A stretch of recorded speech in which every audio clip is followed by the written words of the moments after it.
Hey guys, Huzzy here bringing you the extra video for today. Now this is Unranked Diamond Episode X. Now Episode X is an overview, a discussion if you will, about everything that we've done this season of Unranked Diamond.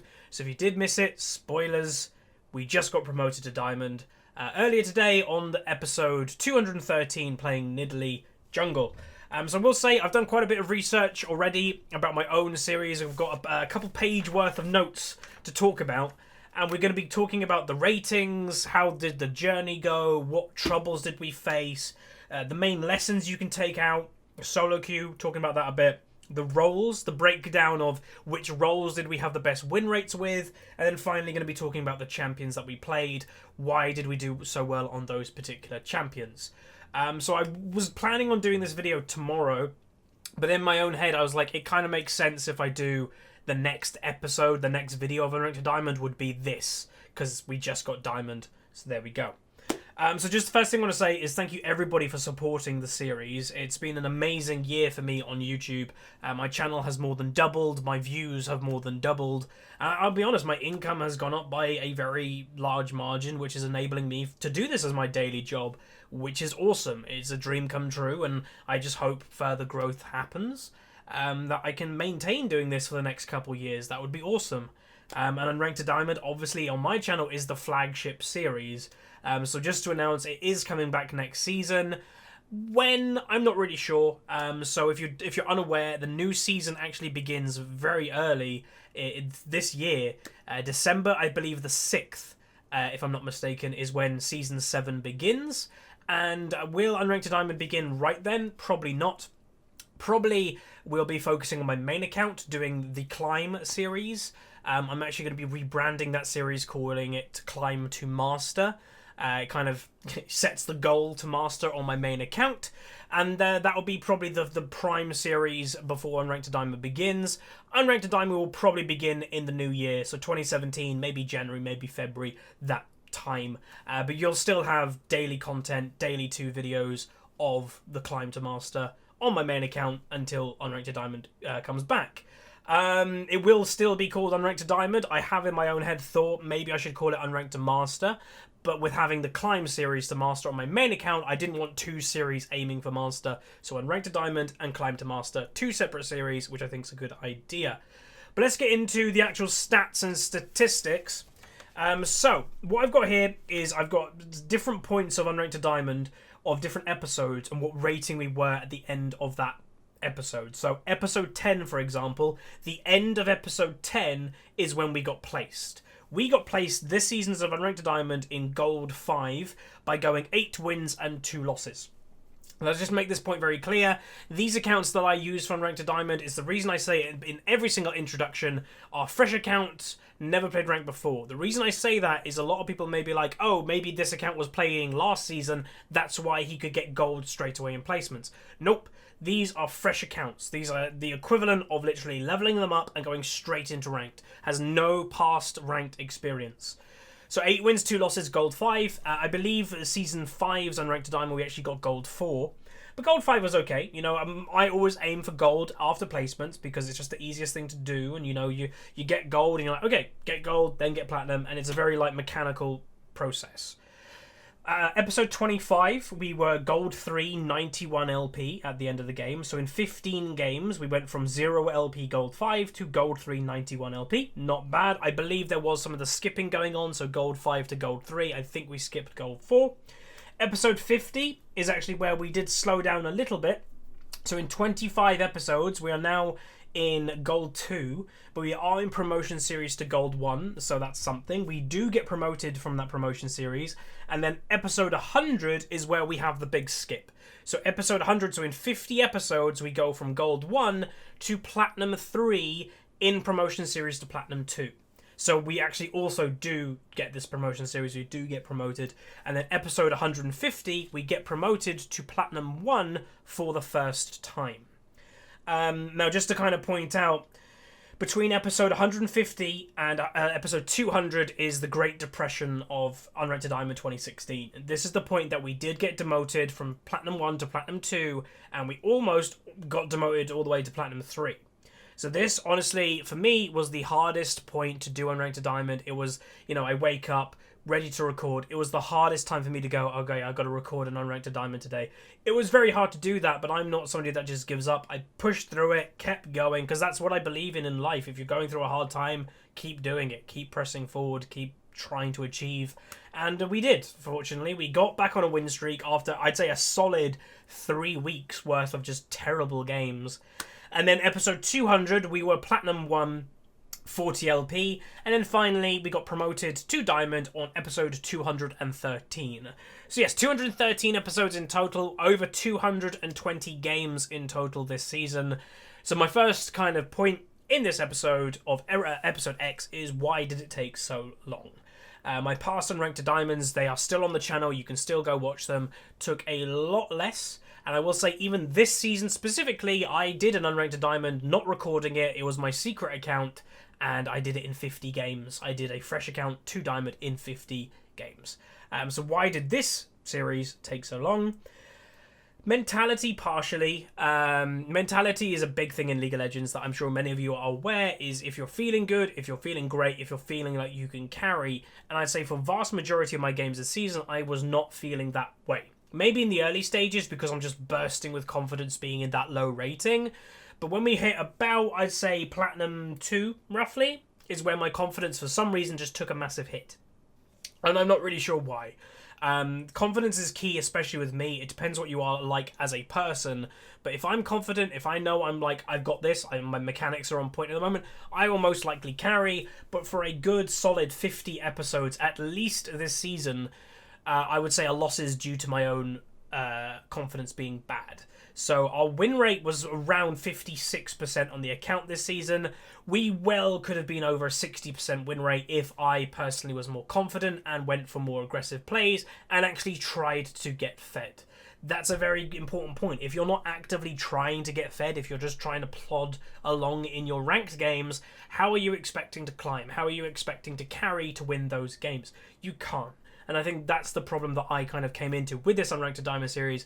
And you may be like, so exactly why? I think to, in a weird way, not be embarrassed in front of a large audience. This again has been a massive year for me on YouTube. The views were crazy. They still are crazy. We get, in a 2-day period right now, we're getting 100,000 views in every 2 days.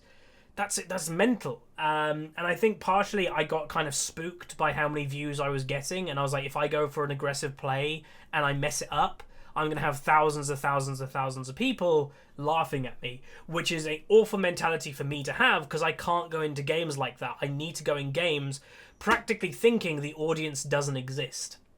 And I think I started to do that in the last couple weeks. I started to kind of ignore if I did something bad and I just played the game how I wanted to play it. I think the best example of me doing that of recent is the Jace episode where I played versus a Darius top. That was me basically ignoring that you guys existed, doing a commentary, but doing exactly what I want to do.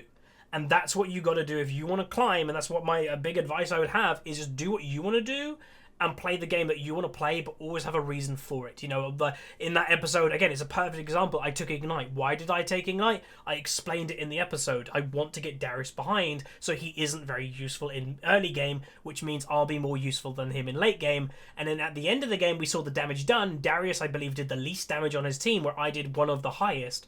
That's what my whole goal of that episode was, and it worked perfectly. So yeah, have a goal in your head and go with it. And to me personally, next season's Unranked to Diamond, I'm definitely going to keep this up. I'm going to make sure that even though I know you guys exist, when I'm in game, I've got to just like snap out of it and don't think about you guys, basically. Other things is my own mentality in terms of happiness. I wasn't depressed at all this season, but I will partially say, and I'm not blaming the system dynamic queue partially here. I'm not saying it was harder to climb with dynamic queue. I'm saying my mentality was worse because of dynamic queue. I was just not into this season. Season 6 for me has been the worst season of League of Legends ever, and that's a very big statement to make, but it truly was. My whole point of playing League as a solo player is to know where I truly belong, and that everybody around me also belongs there. and Dynamic Q just completely tore that away from me, which is why I just wasn't very enthusiastic with this season, which might go to the point of why I wasn't playing my best. But with next season, Season 7, with Solo Queue coming back, which Unranked to Diamond will be in the Solo Queue ladder, that's going to be great for me. Then I know everybody in my game that I'm currently playing deserves to be here. Because let's be honest, and I'm sure many people with me, the reason why you're in a certain rating isn't about your teammates around you, but it's very frustrating when you're watching them do dumb stuff. And we saw a lot of dumb stuff this season's of Unranked to Diamond, more so than last season's. In the same rating, the Platinum 2 to Diamond 5 range of games, we saw way more mistakes happen in this season than we have in any other Unranked to Diamond. Would I put that partially to Dynamic Q? Maybe. Possibly. I can't say for sure, but there's a possibility. So there we go. There's the breakdown of episodes. That's why I think it took a little bit longer for me to do it. And then, you know, the overall one, maybe I just wasn't playing my best this season. You know, that also could be a big thing. I had moments in this season that I was playing very well. I was on point, and that goes with the confidence. But there were episodes here that I played trash, that I wasn't doing anything. Particularly, I will say, my jungle performance this season has been quite poor, which I will talk about at the final point of this, episode X. So let's go into the next section. The main lessons you can take from Unranked to Diamond. So if you have been watching this season for quite some time, you will definitely know these lessons. But I just thought, let's just talk about them in one big go and explain them a little bit. So the first one, and by the way, this is in no particular order apart from the first one. Rage. Rage is something that hopefully a lot of you have snapped out of, and I've seen the episode today. I'm recording this video the same day I'm uploading it, and I'm reading the comment section of the Nidalee episode, and I've asked you the question, what's your favourite part of Unranked to Diamond? And so many people are saying, you snapped me out of raging. You made me realise that I'm losing more games because of it. I stopped raging and now I've been able to climb. Which, as a content creator that advocates, you know, don't rage, that's amazing for me to read. You know, it truly is. If people are genuinely stopping raging because of my videos and they're managing to climb because of it, that's incredible. That's what my series wants to do. That's the goal of my series. It's not necessarily to make you a better player as such, and obviously I want that, but it's to give you the tools to climb, and not raging is definitely a tool to climbing. So yeah, don't rage. Pretty simple. You know, it goes to the point of they're on your team. They want to win just as much as you do. You're raging at them. You're both making yourself lose the game in a weird way. You're raging. You're concentrating less on the game. You're raging at that person. You're going to make them play even worse. It's just obvious to me, and that's why, you know, I will never get the mentality of a rager, and some people that rage get ragey at me because, like, how don't you understand? You know, my teams are idiots. I'd never see it that way. You know, I truly don't see how you could rage at somebody who was on the same team as you. I can see how you could rage potentially at someone on the enemy team if they're just flat out beating you. But even like that, I would be like, right, I just need to get better. I'd suck it up. But maybe that's just me, but that's a lesson that I do want to pass down to you guys. Next point is going on to the whole point, and I've been talking about it a lot this season, team play when it comes to split pushing and grouping. So a lot of people can go, oh, the split push talk again. Yes. So what I will say, split pushing is a wonderful tool if done well. It's amazing in tournament play, in Worlds, in LCS, in Ranked 5s. It's great to do. Why? Because you have the coordination, you have the communication in order to make it work. Okay, you're split pushing, we're going to push at the same time. Or they're running at us, keep pushing. Or they're running at us, you need to come back. There's communication there. In a pure solo queue environment with no communication, split pushing loses more games than it wins. And I will say about 9 times out of 10, grouping is a lot better than split pushing. Obviously, there are examples of a Tryndamere split pushing and killing the inhibitor and winning the game for his team. Yes, that happens, but I'm saying 9 times out of 10, it's a lot easier to win games if you are grouping, which would go to my point. If you want to climb, I would not play a split pushing character. You know, my top split pushing character that I would potentially play is Jax. Jax is known to be a great split pushing champion. He's a great 1v1 champion. But put him in a team fight and he can still do great. He can still stun or one-shot the enemy AD carry. So that's just my general rule of thumb. Again, you'll go to different YouTube channels and different YouTube channels will give different advice. My channel is group, not split push. You'll go to someone else's channel and they'll say split push, not group. So for my channel, HuzzyGames, that's what I'm advising. Next one is play a bit selfish, but not completely selfish. If you want to climb, if you believe you are better than all the people around you, which is a lot of people in League of Legends apparently, you need to play selfish a bit. What I mean by this is if there is a kill that in the early game is 50-50 and you're playing a carry champion, take that kill. But don't take every kill. And this is where I say you can play selfish, but not completely. Again, we'll use a recent example of this. Episode, I think it was in the Diamond Promotion Series, the Gangplank episode. I think that would have been episode 212 if I'm not mistaken. We were playing Gangplank. We had an Elise jungle. She took every kill in the early game. At one point, I believe she was 13 kills, 0 deaths. Amazing score, playing extremely well. But because of that level of selfish play, where I potentially could have had more kills, or my AD carry could have had more kills, Elise isn't a pure carry champion. She can one-shot one person, which she did. She always killed a Twitch or somebody. But then after that point, she doesn't do a lot comparing to other champions. This is where get yourself strong. Make yourself 5 kills, 0 deaths. You're very strong. But then start spreading the gold amongst your team so they are equally as strong as you. Or maybe just a little bit behind you, but they're still strong. Because you can't purely win a game 1v5, especially the higher rating you go. It's just nearly impossible nowadays. Back in Season 3, you could have done it because that's how the game worked. But now in Season 6, Season 7, it is a bit more of a team-orientated game where you need everybody to help. Even if you have a 0-3 Vel'Koz mid and he's not doing anything, try to give him a couple kills, try to give him a bit of gold, because he in the late game might laser everything and kill everything. That's the way you've got to think. So play selfish if you do think you're better than everybody else, but not completely selfish that you're the only person with gold, because again, if you die, that's all your team's gold gone. So there you go.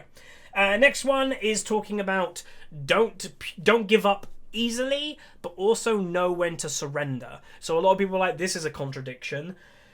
Don't give up when it's a silly thing, you know, after first blood. Oh, FF20 or push mid. No, don't do that. That's just dumb. You know, first blood, very, you know, I think the win percentage of a team having first blood winning is like 51%, which, oh yeah, is in their favor, but that's still 49% of games are still won by the team that has first blood against them.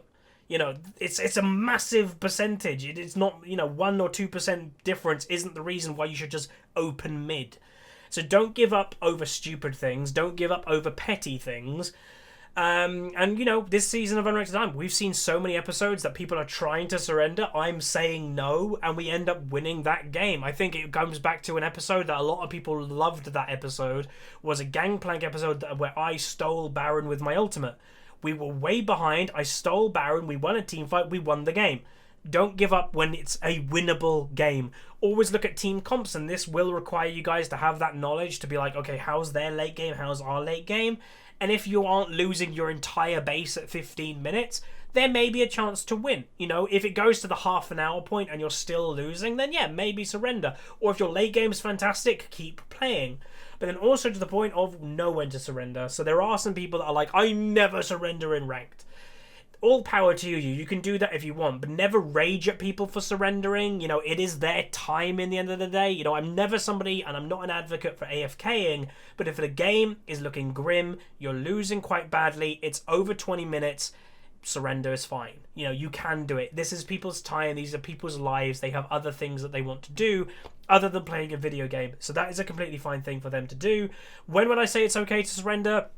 If you know you're going to lose anyway, you literally just lost a team fight. Again, I think the Gangplank episode was a good example. There was a team fight right at the end where Twitch killed me, killed 3 people. They were literally about to end the game. You know, if give it another minute, they were going to go to the mid lane, kill the 2 towers, Nexus dead, boom, done. May as well surrender just before that happens because it just saves time. Other times surrender if it's before 20 minutes and basically one of your lanes is 0 and 10, or if they, you know, your inhibitor tower is dying already. Common sense will go to where you need to surrender. You know, if you just think, okay, this game's lost. You know, if that is your initial thought, is this game is lost, and you're not thinking about how you can win, because at that point you've probably already lost. So there you go.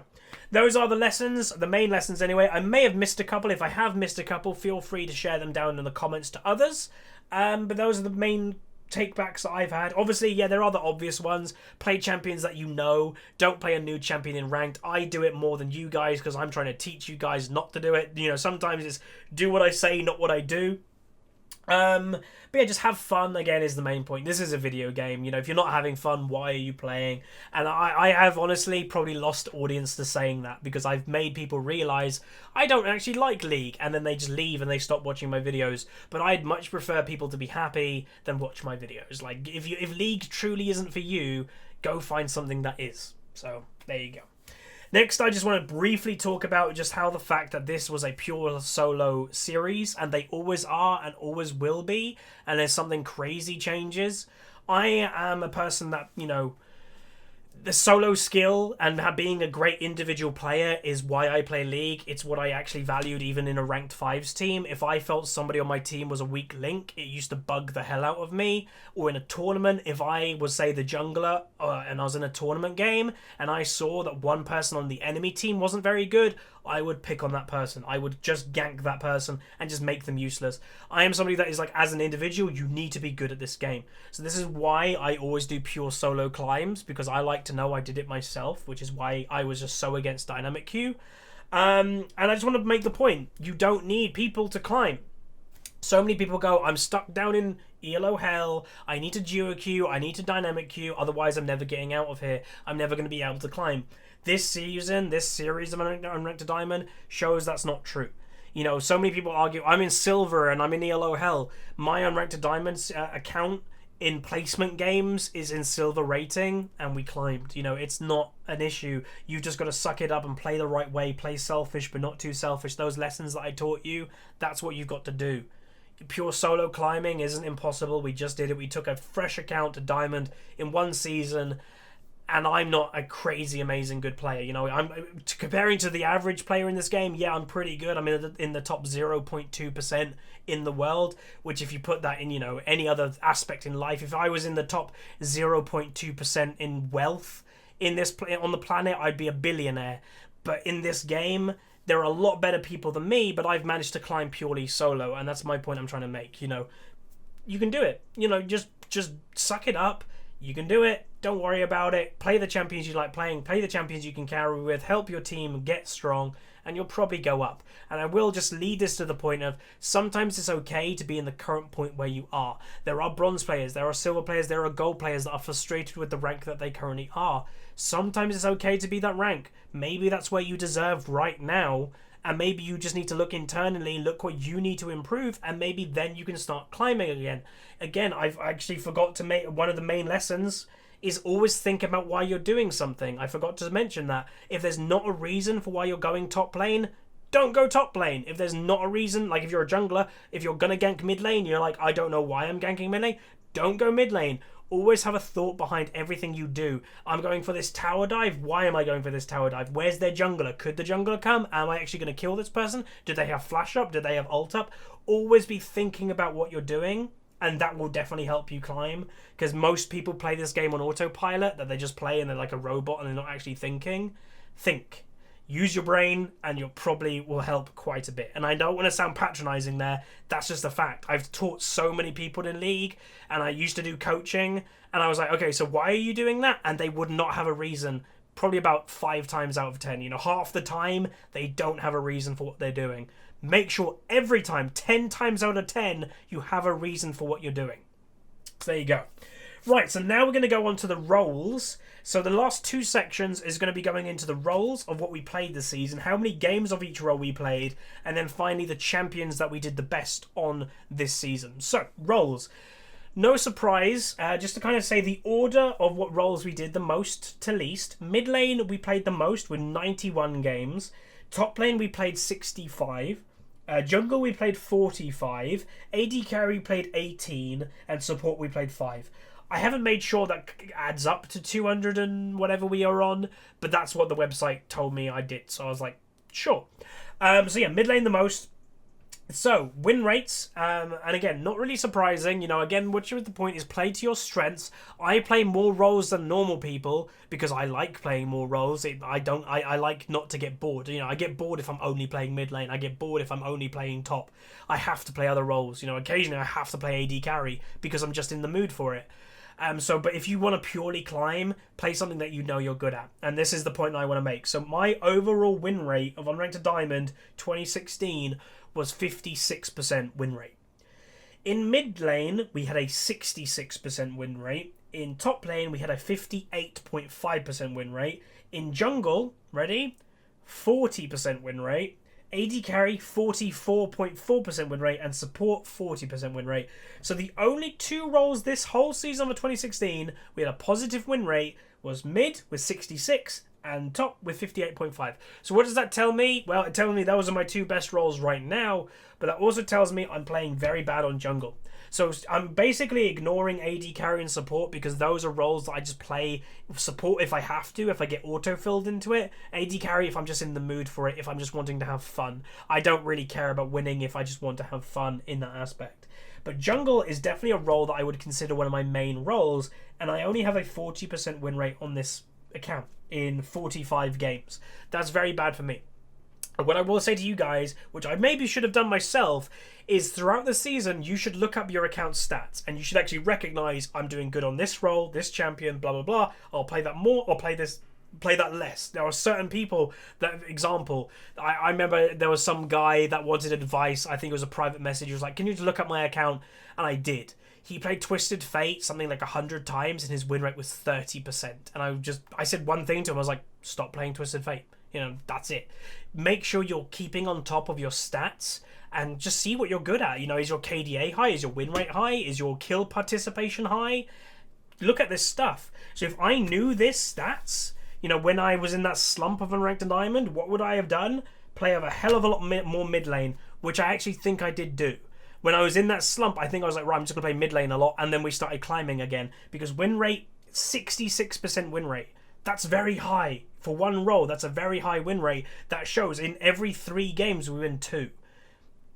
If that was the case this season, we probably just cut off like 50 episodes of Unranked to Diamond just there. If I only played mid. So yeah, that's a good lesson to learn. And let's go into why do I think these roles I have these percent win rates, etc.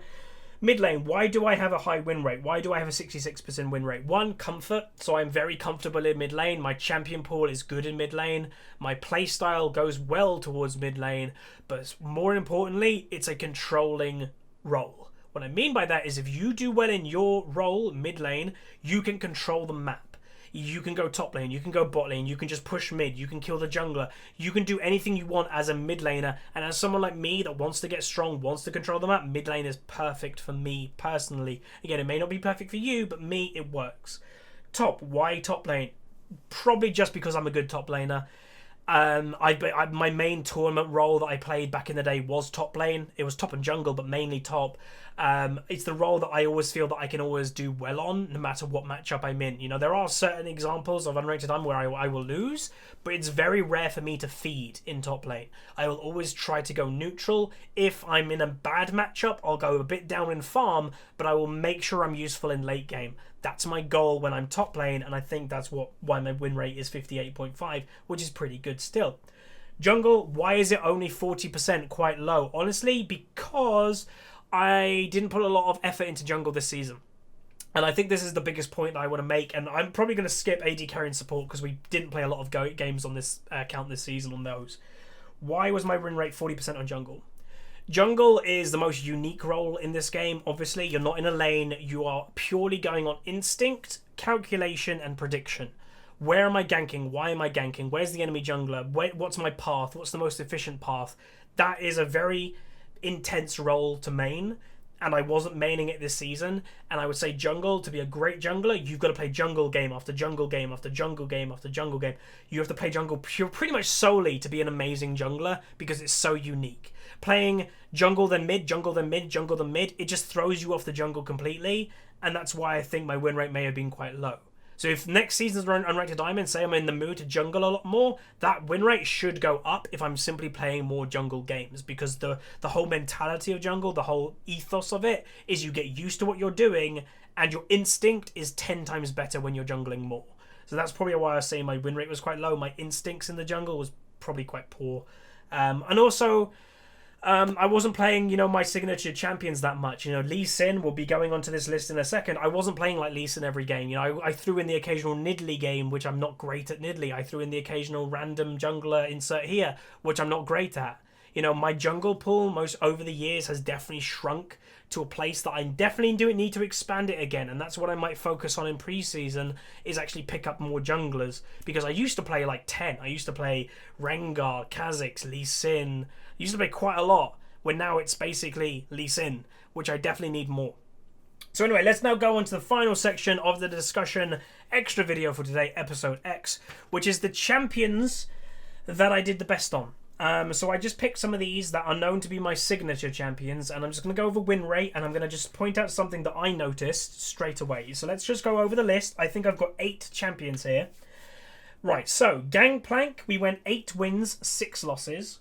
Anivia, 11 wins, 2 losses. Lee Sin, 9 wins, 4 losses. Jace, 7 wins, 4 losses. Karthus, 5 wins, 2 losses. Xerath, 5 wins, 0 losses. Cassiopeia, 3 wins, 0 losses. And finally, Olaf with 3 wins, 0 losses. So these are the champions to me that I think I did the best on this season, whether it would be by win rate or KDA. I did look up some of the stats. Why are these champions my best champions? Let me point something out very clear to you guys. Every single one of these champions is a team-orientated champion. There is not one champion here that is a pure selfish champion. And when I mean pure selfish champion, I'm talking about Tryndamere, Master Yi, Quinn.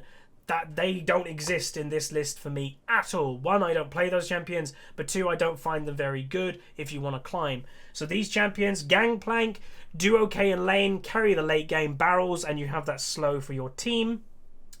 Anivia, very easy to explain. You win your lane in a 1v1 because she's strong in a 1v1, but if your team gets behind, you have your ultimate for ultimate wave clear. You even can pick people with your Q or wall people off with your W. Amazing team playing champion. Lee Sin, some people go, he's a selfish one.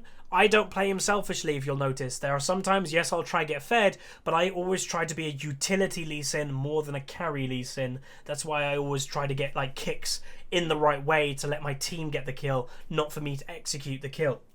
Jace, arguably the most selfish out of these 8 champions, but still has some team playing aspects with his gate that can speed up his team. He can get fed, and then especially in the games that I played Jace, I was roaming around around the map to help my team out.